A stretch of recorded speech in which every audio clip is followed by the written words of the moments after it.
Hello everyone and welcome to the Canadian Electricity Association's Conversation webinar series. The Canadian Electricity Association is the voice of the electricity industry in Canada. My name is Dave McHenry, Senior Fellow with the CEA, and I'm pleased to be your host for today's webinar. The Conversation series features presentations from CEA's corporate partners, and the series highlights a variety of Canadian and international solutions to current and future challenges faced by the industry. Working with CEA's corporate partners, these webinars have been developed to be of specific interest to those working in the electric utility space from generation through to the customer. For a list of upcoming sessions, check out CEA's website at electricity.ca. These webinars allow a broad national audience to participate at low or no cost without the need to travel or invest a lot of time. We're broadcasting to over 35 locations today across Canada from Ottawa. And before we get started, here are a few housekeeping items. Our session is scheduled to run between 1 and 2 p.m. Eastern. Questions can be asked, and we would encourage you to do so as they come to mind by typing them into the chat function on the panel on your screen, and we will ask those questions to our presenters at the end of the presentation.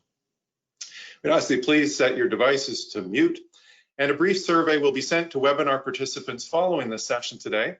And we're very much appreciating your candid feedback and are interested in any topics that you would like to have included in the conversation series. Please keep an eye out for future webinars and events through CEA's monthly newsletter, Current Affairs. With over 6,000 subscribers, Current Affairs, much like a national newspaper, is the place to go for a Canadian perspective on industry news as we connect the national value chain from generation right through to customer. If you would like to receive Current Affairs, you can subscribe to this free publication via CEA's website, electricity.ca. Today's topic is developments, experience, and best practice from performance-based regulation. SNC Electric's regulatory team will share key highlights from performance-based regulation regimes internationally, including their experience from working on the implementation of revenue through incentives, innovation and outputs, or RIIO, price controls framework in the UK, as well as lessons learned. This webinar will provide a look at current developments and regulatory arrangements being implemented in the UK, Australia, and New York, and will provide insights on effective processes for developing and implementing PBR in other regions. Our presenters today include Chris Watts, who's Director of SNC's Regulatory Affairs team. Chris will be presenting to us from England today. Brian Levite, who is Regulatory Affairs Director with SNC, and Brian will be presenting from New York in the United States. And finally, Grant McEachran, Regulatory Affairs Director with SNC, will be also presenting to us from Scotland. So today, very much an international view. At this point, I would like to call upon Chris Watts to please come on camera, and Chris will turn the webinar over to you. Thank you.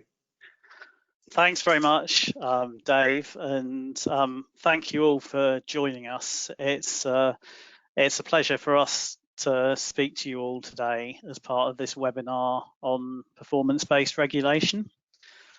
As part of this, we plan to share our perspective on developing and implementing future regulation and developments in PBR internationally. We've got 3 different people covering 3 different regions.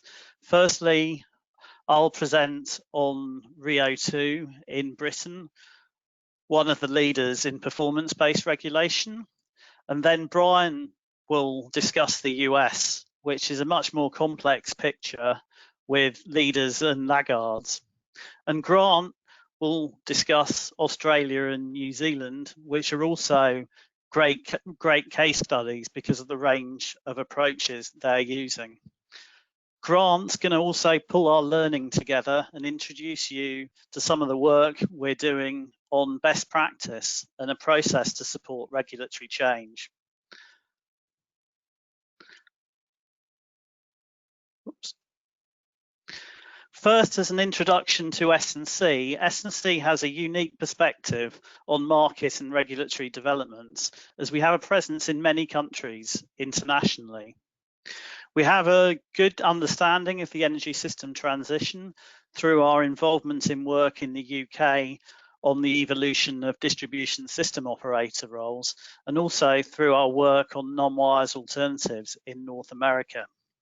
We have extensive regulatory and policy experience from working for the British energy regulator Ofgem in the past, and also currently providing them some consulting support as part of the evolution of the second iteration of RIIO. And we're also drawing on our kind of extensive past regulatory experience and knowledge. We consider that each step in the regulatory journey in terms of performance-based regulation and new utility roles brings regulators, utilities, and customers closer together. We're going to be discussing three aspects of this. Firstly, what we see as key stages in implementing future regulation. We'll then talk about our international kind of experience, developments in PBR in different regions. And finally, we're going to finish off by identifying best practice and discussing our process to implement regulatory change. But first, I'll hand you over to Brian to talk about key steps in implementing future regulation. Thanks a lot, Chris. So, and thank you to everyone on the webinar for having us here today. We're going to talk about implementing future regulation, sort of what is the glide path. Right now, regulators are dealing with three responsibilities that can be done in concert or they can create tension. Facilitating lower costs can encourage innovation.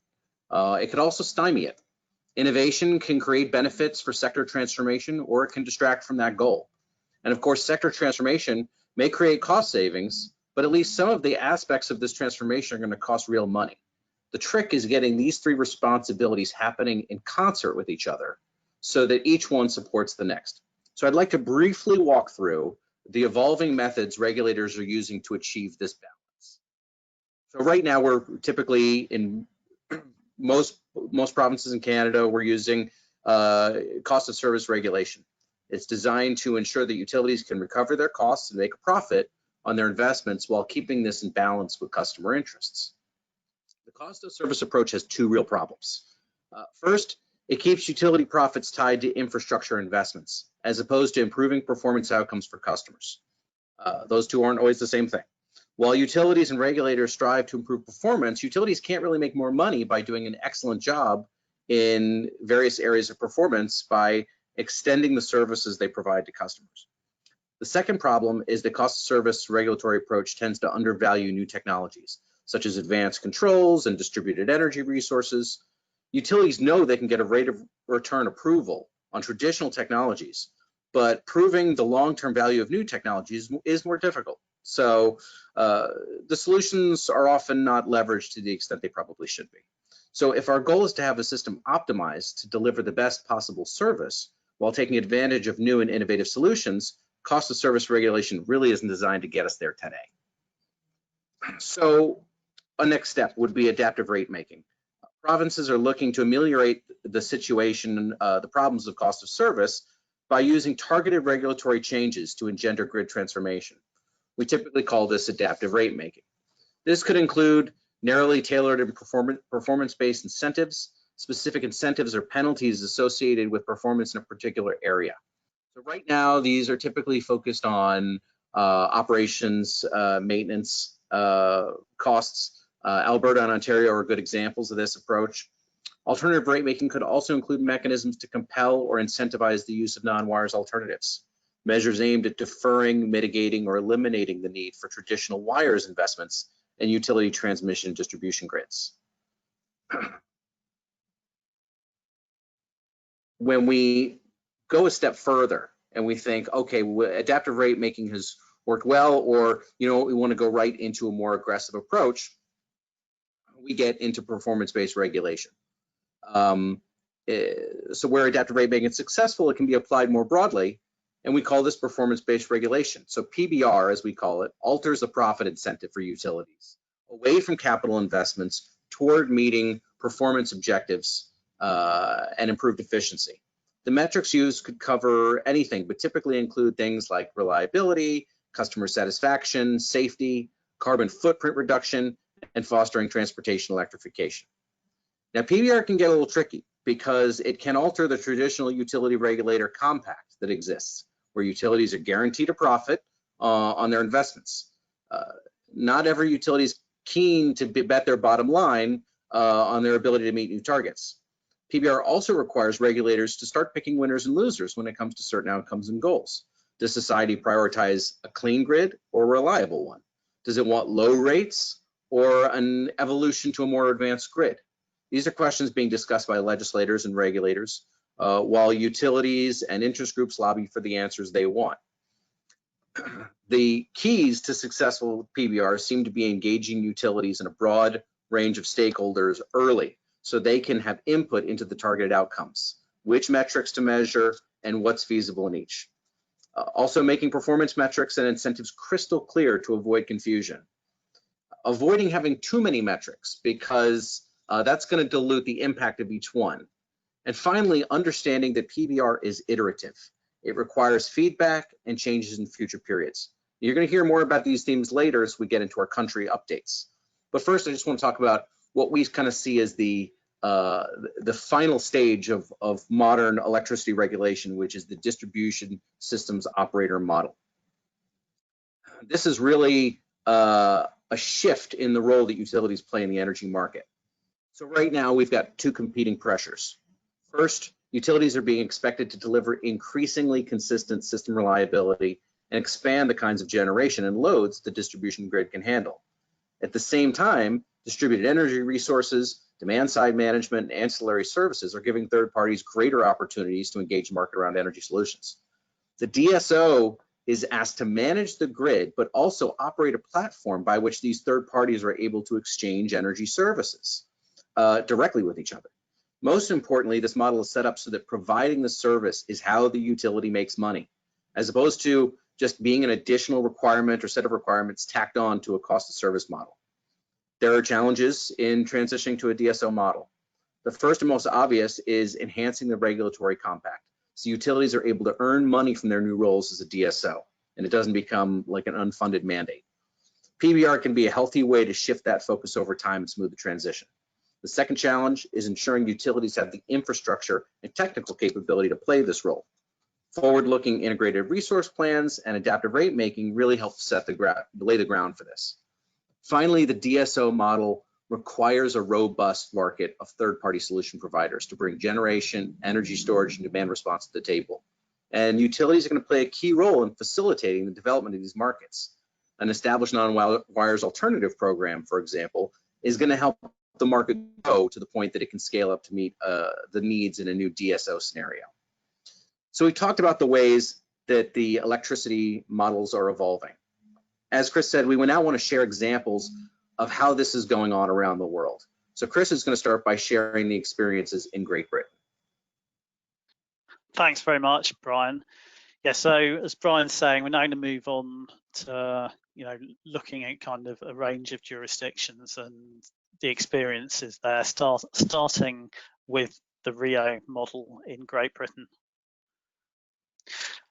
I mean, it's worth noting that we're currently really at a key stage in the rate setting process for the second iteration of RIIO in Britain. The draft decisions for the rate cases have just been published for electricity transmission, and also gas transmission and distribution, and these are due to be finalised at the end of the year. Ofgem has also just published its sector methodology for RIIO 2 in electricity distribution, and again, these are due to be finalised in December this year. And in the summer next year, the electricity distribution companies are going to be submitting their initial draft rate filings to Ofgem.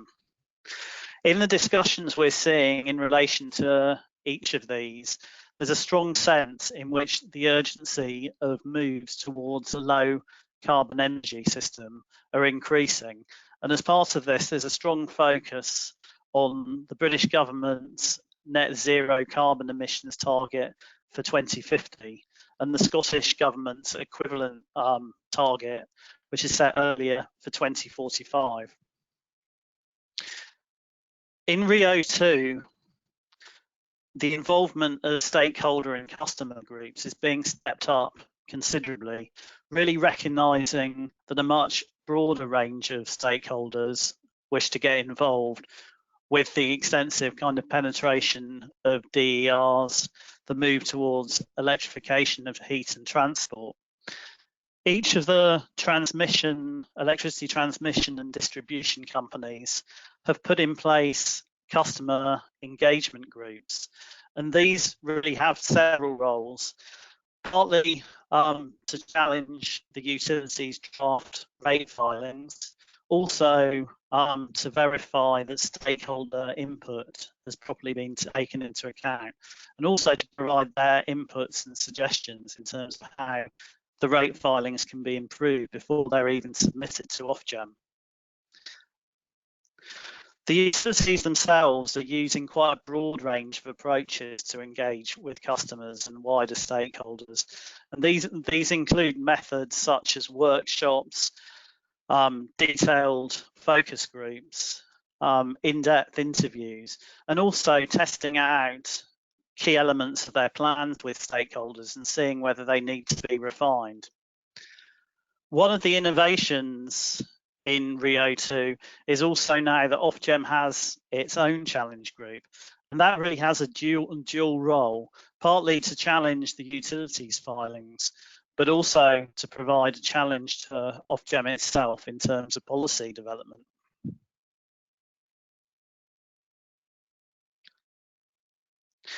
And many aspects of both the draft decisions for RIIO-2 and the RIIO-ED1 sector methodology are really focusing on net zero and grid modernisation.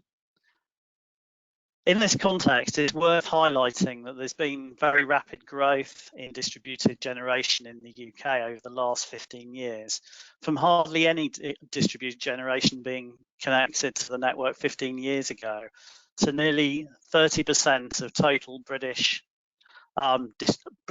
generation capacity now being connected to the distribution networks.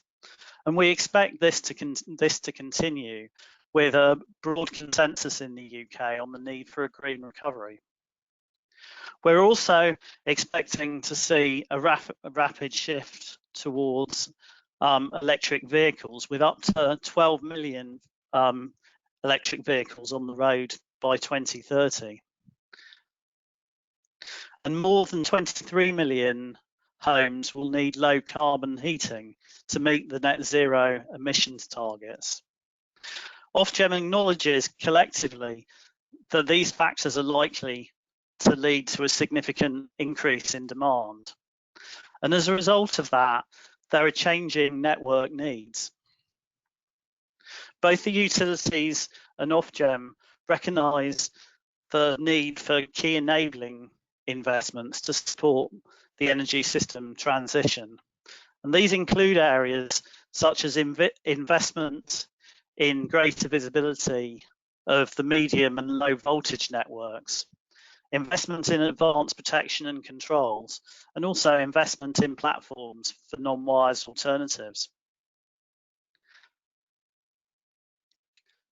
The RIIO-2 period is really going to be the period where distribution utilities start to take on major distribution system operator roles. And Ofgem has really kind of recognised this and is looking to put in place new requirements and new incentives around the distribution system operator capabilities. This includes a proposed new requirement for network companies to use non-wires alternatives where it's more efficient to use them than traditional alternatives.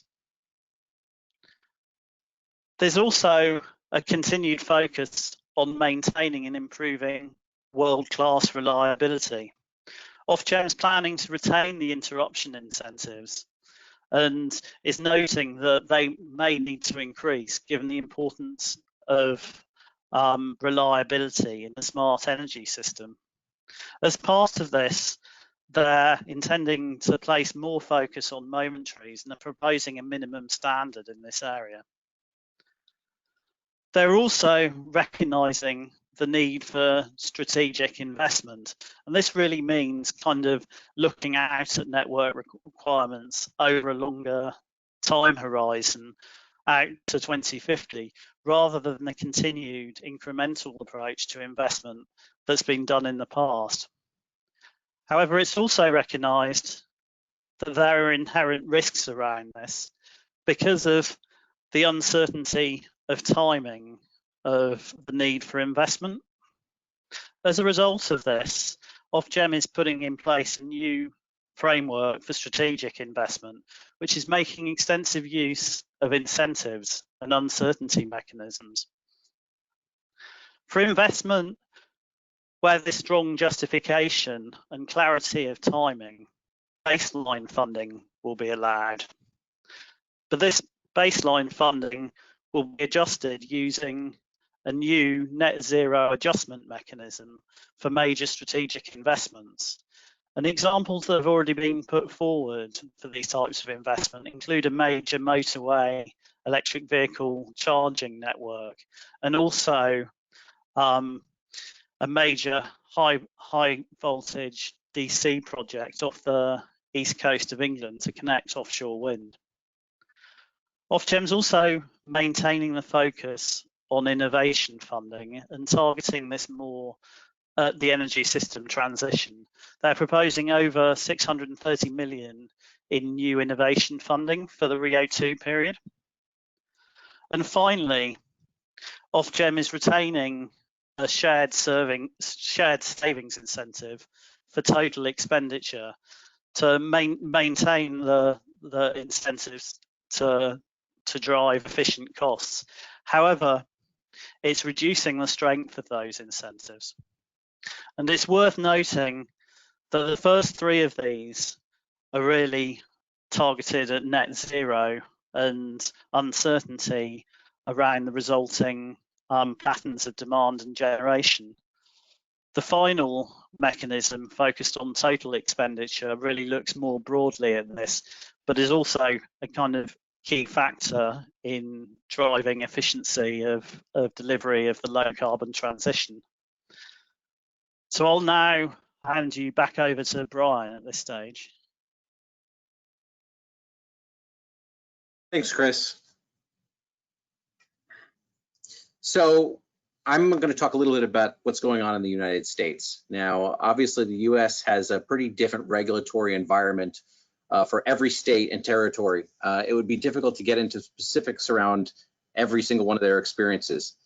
In general, we tend to see a few states as leaders and a few states wanting to make as little change as possible for as long as possible.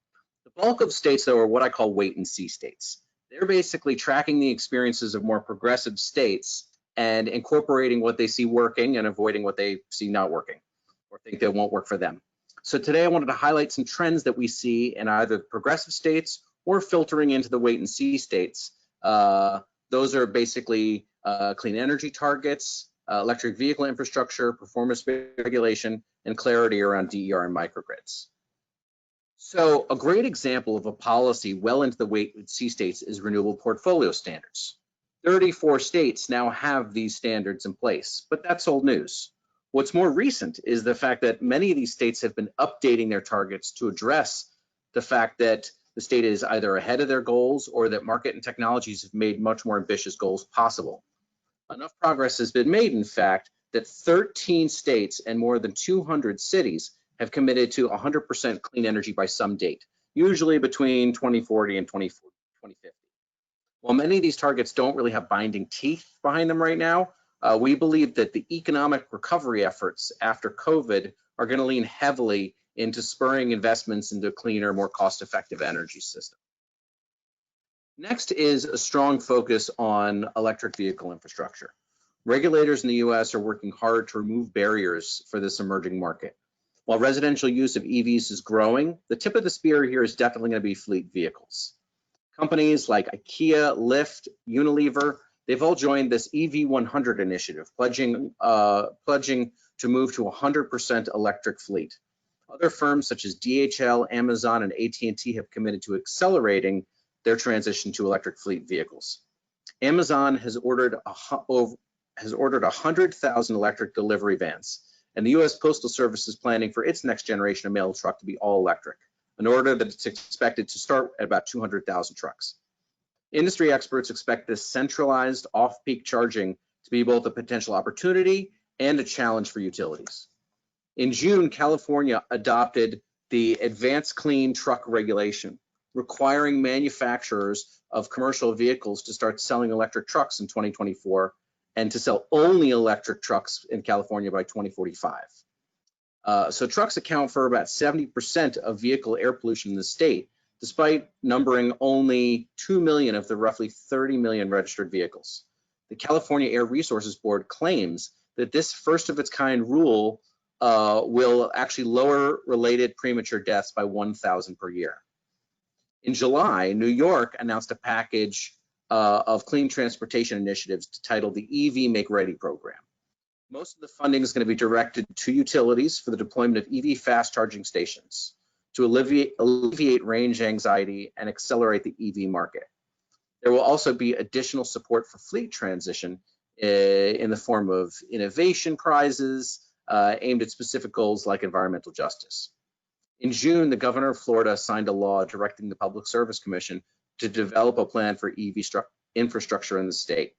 That plan is expected to come next year. These efforts are joined by similar work in Colorado, Maryland, Pennsylvania, and when we're at the NARUC conference, the U.S. version of Campit, we hear a lot of focus on EV infrastructure. So it's something that regulators in the U.S. are clearly taking seriously. Now, talking about performance-based regulation. Much like Ontario, several U.S. states have looked into how performance-based regulation can help direct their utility investments and remuneration.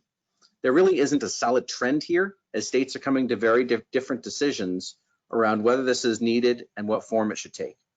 New York and Hawaii have embraced a robust version of PBR, while states like California, Illinois, Massachusetts, and Rhode Island have implemented a more narrowly tailored approach. Nevada is continuing to develop its alternative rate making this summer, and Colorado is expected to implement its approach to PBR in 2021. We also, of late, we believe that Maine is likely to pass a PBR bill in their next legislative session. So far, U.S. PBR schemes have avoided prescriptive mandates and have instead allowed utilities to propose measures and benefits in several areas of performance focus that have been identified by the state. It's still too early to garner too many lessons learned about what's working well and what's not, but it's something that we're closely following. Finally, I just want to talk for a minute about distributed energy resources and microgrids. A handful of states, especially those with a strong focus on energy resilience, are working to spur their microgrid and distributed energy markets by creating more clarity around the ownership and operational models that are okay to use. Last year, the California Public Utility Commission began implementing a law directing the creation of regulations, standards, and guidelines around who can own microgrids and how they're regulated. In June, the CPUC ordered large investor-owned utilities to engage in multiple planning exercises to accelerate the deployment of microgrids within their service areas. The commission approved plans by Pacific Gas and Electric and San Diego Gas and Electric to support microgrid adoption. In fact, PG&E plans to have 73 microgrids operational by the end of 2020. I don't think they will, but that's their plan. Hawaii is currently implementing a law passed in July 2019, directing the establishment of a microgrid services tariff to encourage more microgrid development on the island. The goal, like California, is to create clarity around ownership and tariff models to spur development in these systems. Florida has actually approved a community solar program. In Florida Power and Light's Solar Together program, customers can voluntarily pay more on their electricity bills to finance some solar projects and actually receive credits from the expected results, enabling them to receive a payback of about 7 years. Duke Energy is expected to soon submit its plan for a similar program, Duke Energy Connect. So in all of these things that are happening in US states, we're seeing a push towards greater clarity, a push towards more adaptive and responsive regulatory models. But similar things are happening in Australia and New Zealand. And now my colleague Grant McEachran is going to talk to us a little bit about those locations. Okay, thank you very much, Brian. And good afternoon, everyone. Well, so far we've heard today a bit about regulation in the United States and in Great Britain, but it's also been an absolutely key year for regulation in both Australia and in New Zealand. And the reason I say that is, it's the point at which the Australian energy regulator has passed the midpoint in its rate setting processes, with only Victoria now still to go in 2021. And in New Zealand, the Commerce Commission completed its reviews for 17 electricity distribution businesses. Now, in doing so, we can see a number of key themes starting to emerge. In particular, grid modernisation is at the fore.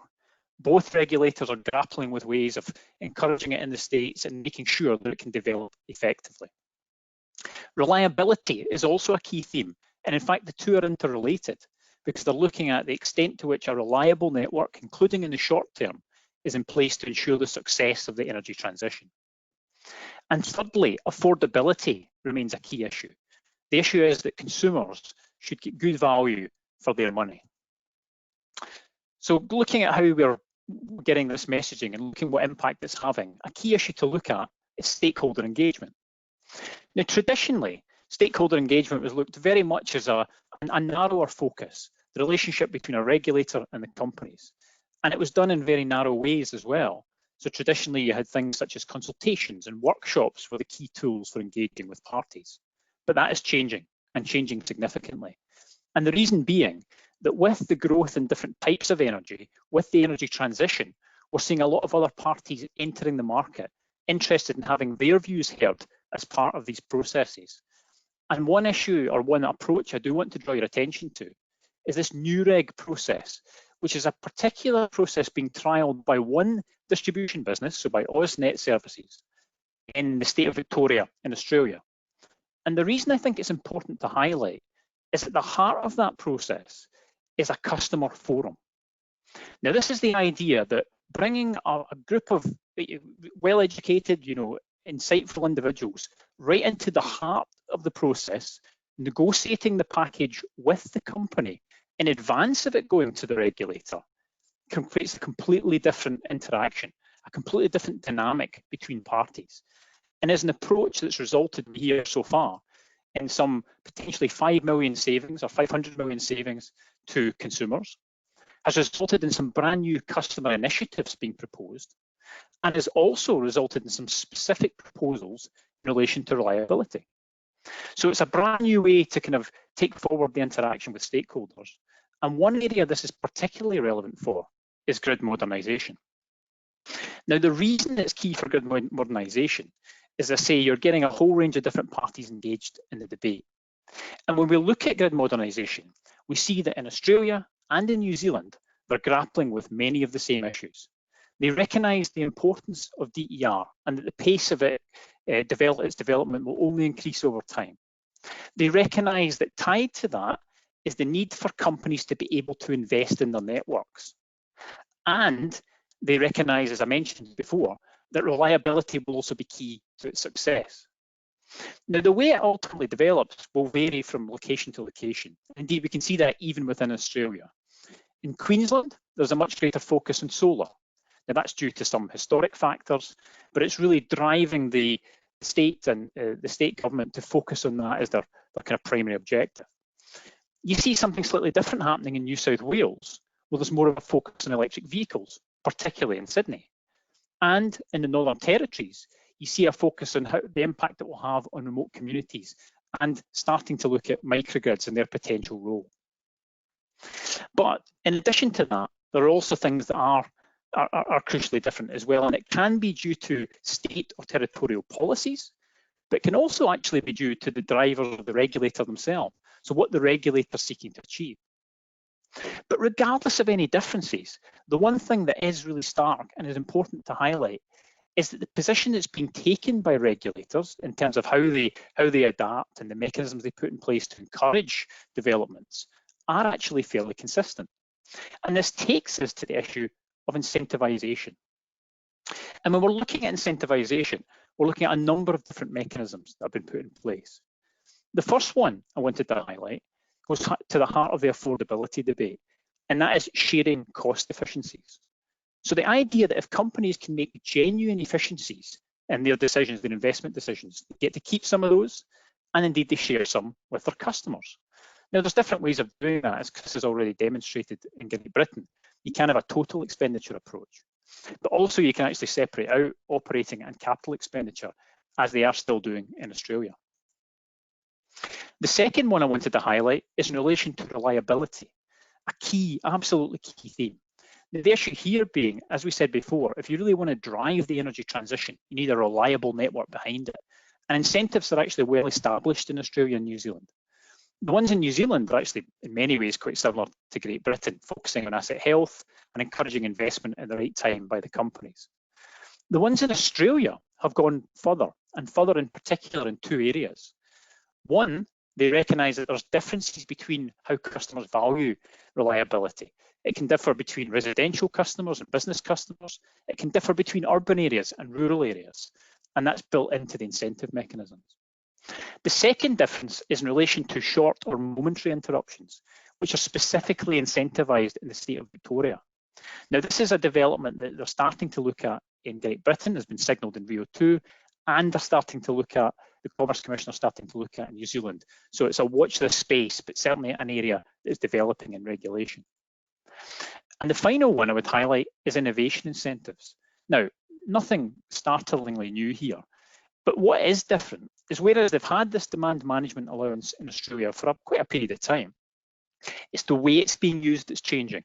The focus on the different types of technology that are coming forward for its use and the power that lies behind the incentive itself. In New Zealand, interestingly, they have brought in a targeted innovation allowance for the first time in the recent rate setting process, and it is specifically targeted at DER. So it's a recognition of the importance of that area and the need to focus on it through regulation. So clearly, the latter is directly related to DER. But the point I want to make with this slide is that the others are also crucially related. And you can't look at incentives in isolation. It's the package that matters. The package is what drives behaviour, and that is what's key for regulators. So look, we've heard today now about a number of different jurisdictions, and we've heard about how they are taking their development of their arrangements forward and grappling with a number of challenges, not least so grid modernisation and how to do so in a way that is affordable, but also provides good quality of service. But having said that, S&C have not just looked at the countries we've discussed today, we've also been looking more widely at other developments in parts of Europe, we've looked in parts of Asia, we've looked in the Middle East as well. And a number of key themes are emerging through that process. So what we've done is we've pulled together a regulatory paper that looks at the overall approaches that are being used and looks at providing a best practice guide for regulation in these times. Now, I'm not going to go through this in detail, but a couple of aspects I wanted to note is that the way we've approached it is to develop a process to support change over time. So the idea that you need a solid foundation in regulation in which you can build on. Having done that, the second aspect is we've identified a number of key stages that regulators have to work through. Now, in essence, there are 6 of these.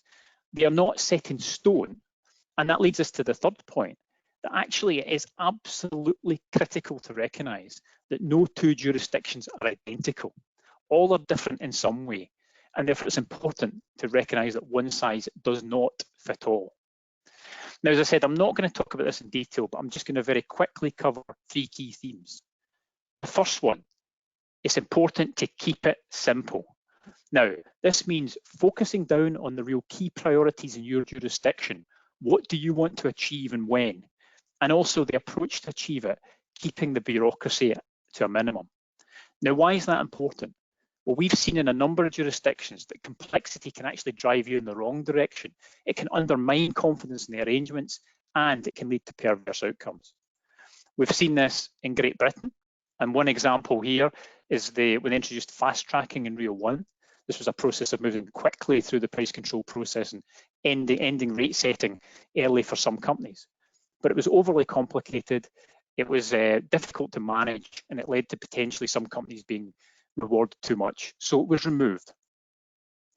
The second example is the number of performance metrics, and one thing we've seen done very well in both Hawaii and Massachusetts is filtering down those metrics to concentrate on some real key areas that really matter to customers and really matter in terms of the energy transition. And thirdly, have focused reporting. Now, this was an obvious example from Denmark. They cut down the reporting requirements to companies, so it made it easier for the companies to focus on their submission, made it easier for the regulator in assessing it, and made it easier for stakeholders to understand what actually was being sought, what they were seeking to achieve. The second one, which I've talked about a number of times today, is stakeholder engagement. You need to fully engage stakeholders. This means going beyond traditional approaches, it means trying different things, and it means actually reaching out to a different group of respondents. Now, why is that important? Well, as we said before, we're in a different world now. Different parties have a vested interest in the outcome, and they have good ideas about how you can solve the problems. Where was best practice being seen? Well, we can see it in Great Britain and Australia, as we mentioned already today, in terms of the use of working groups and now more evolved challenge groups. We can see it in Australia also through a very specific regulatory investment test they have, which is a mechanism for growth expenditure above 6 million. And the idea being it's a very targeted mechanism, clearly set out and regulated or overseen by the regulator. And finally, we can see it in New York in the REV process in a very clear multi-stage process for engaging customers. It's not a one-shot game. By building in over stages, you get better engagement. And the final one I want to talk about, and it's quite clear, make it adaptive. You need flexibility in these arrangements. And why this is important is, if there is one thing that is certain, is that uncertainty is going to continue. And if uncertainty continues, the regulator needs flexibility in order to respond to that. And that means flexibility within the traditional rate setting period. Now, where we've seen this done well, in Great Britain, we see in RIIO-2 now an increased focus on uncertainty mechanisms, so the ability to flex within the rate setting period. We see in New Zealand, which we already discussed, targeted mechanisms in relation to innovation, specifically for DER. And we see in Australia, for the reliability incentives, progressive arrangements that flex over time and recognise that the value of reliability does not stay static. These are all great examples of how regulation is adapting. And I just want to leave you with one final thought. As we said before, optimal regulatory framework will vary. There is not a one-size-fits-all, but there are certain questions that you can ask, regulators can ask, and utilities can ask to understand what might work best for their jurisdiction. For the regulator, it's about what leadership and best practice do you want replicated. It's about what should be prioritised in your particular jurisdiction. What is the priority for you? And crucially, how much change do you want and over what timescale? Is it a short, medium, or long-term goal? For the utility, how is the energy transition going to impact your network, your customers, and when? Also, how can you best engage with your customer base to understand what they need? And finally, what mechanisms may best drive what they need? And that comes back to the engagement with the regulator. So I'll stop there for today, and I'll hand you over for any questions you may have. Thank you very much. Well, thank you very much, Grant and Chris and Brian. And it's remarkable the information that you're providing from literally around the world. I would just ask if each of you could come back on camera to join me at this time.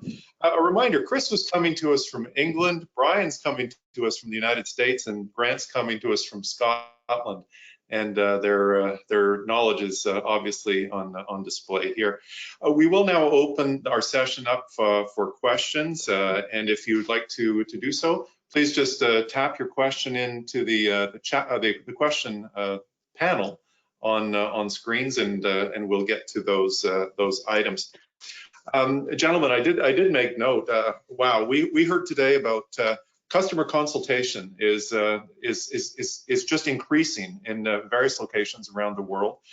We heard about incentives in the areas of cost effectiveness incentives, reliability incentives, innovation incentives, or these are all key items. And we certainly heard some of the key lessons, including keep it simple, be fully engaged with your stakeholders, back to that interaction with customers, and make it adaptive, because we are in challenging times. So again, if you'd like to get to a question, please do so. But just to get it kicked off, we do have some questions at this point, and I'm going to start it off. Chris, maybe we'll start with you, if that's okay. The first question that's come in is, what are the biggest challenges regulators are facing as they try to make changes to their regulatory approach? Thanks, Dave. I mean, for me, I think the biggest challenge is really that kind of first stage in the kind of process of regulatory change, is really kind of determining, you know, what's in scope and what are the key areas to focus on in terms of outcome metrics as well. And it's really that stage that kind of, you know, sets the scene for the rest of the work, but it requires a lot of involvement with customers and, you know, stakeholders really to determine what's most important. So it's a challenge, but also a kind of opportunity to kind of make sure the performance-based regulation focuses on the right areas. Great, thank you very much. We are getting questions that are coming in, and encourage each of our listeners to please do so. And as that's happening, Brian, I'm going to go to you. What role is S&C playing with clients in developing or responding to new regulations? Okay, Dave. Well, you know, S&C is, I think most people know us as a product manufacturer, and we are that. We kind of think of ourselves as an energy reliability and resilience company, you know, above all else, and the manufacturing of products is part of that. Our regulatory team was created to kind of support that role. We work with utilities and regulators to kind of share knowledge and talk to them and kind of share knowledge about what's going on next. Sometimes there have been circumstances where regulators say, hey, we want you to come in and actually help us with something. We want to give you a contract to do that. Or utilities have come to us and said, hey, we've had a new development, and we're in our regulation, and we're developing a rate case, and we would like your guidance on how to present this rate case in this new model. So there are some times where we will actually take a contract to support folks, but in general, our goal is to help S&C's clients any way we can. Great, thanks very much. Next question that's come in, Grant, we'll go to you, if that's okay, on this one. Yeah, no in problem. Your presentation, Grant, you mentioned the guide S&C is preparing on the process for developing a revised regulatory framework. Can you please provide more information on this? And who is this guide for? Is it for utilities, regulators, government, all three? Yeah, no problem, Dave. Yeah, no, absolutely. I have to do this in fairly shorthand because it's not a, you know, there's a bit to the guide. But the things I would say is, first of all, it's a document that can be useful for utilities, it can be useful for regulators, it can be useful for government. So it can be useful across the board. What it does is it essentially works through, I think I mentioned there were 6 stages. So it really talks about the kind of challenges at each stage. It talks about what you'd have to do and how you move through the process. One thing I can reveal is it's very much focused on the importance of getting it right from the start. So if you've got that kind of scoping stage, the first stage absolutely is your solid foundation, then you can build on the top of that, you know, performance metrics, incentives, targets, etc. The guide works through best examples that we've seen of those from different jurisdictions. And then it really focuses down as well in the latter part on how you can pull that all together and how you need flexibility over time, which I talked a wee bit about in the presentation, in order to change and adapt the mechanisms as change happens in the industry. Now, the one thing I'd say is it's still a wee bit of a work in progress. We're still adding aspects to it over time, but we would be delighted to engage with utilities, with governments, with regulators on it as well to talk through our findings. Great, thank you very much. I'll just move to our next question. And this question is coming in and saying, several years ago, a few Australian utilities requested that they abandon the IEEE Beta 2.5 major event day normal distribution methodology to adopt the Cox box methodology to identify major event days. Has that evolved and been adopted? And if so, to what extent and impact to the utilities has occurred? That's a very specific question, a very detailed question as well. So yeah, you're right. I mean, actually, to the questioner, the same issue, by the way, has arisen in Great Britain as well. So there have been various debates about how you deal with extreme events, how you build that into the process. My understanding is it's evolved slightly in terms of the mechanism. So they have tweaked the mechanism to try and better reflect their impact overall. But I don't think it's been fundamentally changed, because extreme events are still very much part of the process, as they are in Great Britain as well. How it evolves over time as well, I don't know. It has not played a big part, as far as I understand, in the recent reset of the process. It didn't seem to come up as a major issue then, but it is one that I say is consistently evolving, to be honest. But as I say, that's the extent of my my understanding. It's a very technical question, very specific question. Okay, thank you. Just as a follow-on, a different question. It says, recently a Canadian jurisdiction has applied a PBR penalty to service levels based on reliability. It was considered a token penalty, and it would have worked out to over 50 cents per customer on their next utility bill. Instead of such token monetary penalties, would it not have been more beneficial to the customer to take those same funds and have them applied to undergrounding a small portion of the network, or upgrade equipment at the worst performing feeder and or other similar scenarios? So that was, any thoughts on that? Yeah, I mean, there are different approaches. I mean, in terms of whether undergrounding is the right solution is very area dependent, and you're gonna kind of have to have the data there. In terms of PBR, whether it be carrot or stick, you sort of need a blend of both. Utilities are not, this is a personal opinion, I don't think utilities are ever going to be motivated to make, or really a change in the way they're doing things based entirely on sticks, because that's not really the way they operate. They focus on how can we maximize, whether it be return to shareholders, return to the Crown, but we need to kind of maximize our operating profit, and that can only be done with the carrots. It can only be done by altering a PBR model that will say, here is how you make money. Now, I think that the sticks in this case can be very interestingly utilized, but sticks are not a good mechanism to incentivize good behavior. They're a great mechanism to disincentivize bad behavior. Yeah. But if you want to incentivize good behavior or desirable outcomes, the carrots tend to do much better. So I guess I'm agreeing with the question answer with the caveat that the specificity of undergrounding, that kind of depends. Yeah, no, I just add where we've kind of seen PBR incentives kind of work well and kind of drive industry transformation.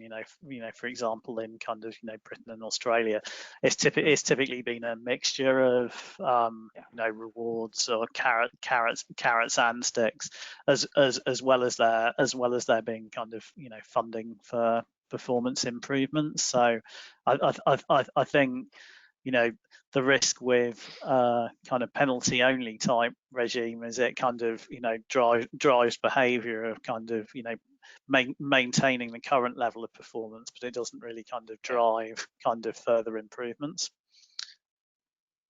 Thank you. Grant, this is probably more over your direction. It's actually not a question, but it's more of a comment. It says, in Australia, part of the success of New Reg is that it is a jointly sponsored initiative, including the network, the Energy Network Association, the Australian regulatory staff, Energy Consumers Australia, and this has led to joint ownership of its success. So this is very much supporting what you were talking about in terms of, in fact, many of you were talking about in terms of the stakeholder engagement. So just a comment there. Another that question. Comment is spot on, by the way, Dave, just to say that comment is absolutely spot on, because we've seen that in other jurisdictions as well, that the importance of the regulator and other parties getting behind the mechanism and supporting it. And you say that very much as a joint approach is what drives success. So I completely agree. Great lesson there for everybody. Sorry, Dave, not to forestall the next question, but I just wanted to add to what Grant was saying. Here in New York, the REV program, which is kind of our version here of performance-based regulation, one of the things I think that is making it successful is, one, that it's obviously not just a list of carrots and sticks. It is a reimagining of how we are doing remuneration. But more importantly, it is coupled with other things that are happening in the state at the same time. So we're not trying to solve the energy problems, whether it be the distribution system or our environmental goals or reliability goals. We're not trying to put that all on the utilities. The state is saying, well, we're going to have the utilities focus on this. We're going to complement that effort by focusing on other complementary aspects, things that state and local government are maybe more better lined up to do. And I think that holistic approach, not just regulatory, but policy hand in hand, is going to be successful. Thank you.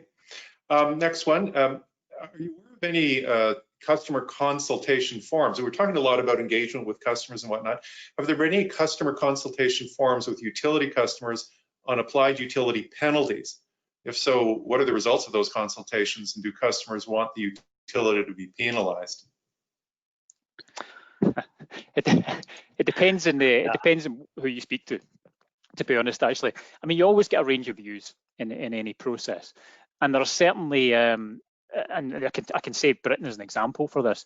There was a bit of a perception of RIIO 1 that it was maybe too generous in some respects. Now, as a perception, and as a result, they were looking for maybe more in terms of, some parties were looking for more in terms of penalisation. So you can get some of the consumer bodies and others who are representing consumer groups that, yes, very much were pushing for more downside, if you like, as opposed to just upside. But I think it goes back to the earlier point that Brian made as well. I mean, it's getting the balance right. And I mean, no regulator goes out of its way to be overly generous or overly overly harsh. You're trying to get that balance right, and it's particularly important in a world if you're trying to encourage the energy transition, getting that balance right so investment continues in the right areas, but in a way that's affordable for consumers. It is no easy task. Right, thank you. And just given the time, this would be our final question at this point. And the question is, from a RIIO perspective, how do cloud-based or OM&A expense solutions fit into the traditional capital-driven regulatory environment? Well, I can speak to that. I mean, one of the key changes under RIIO was really to remove the kind of distinction between operating and capital expenditure.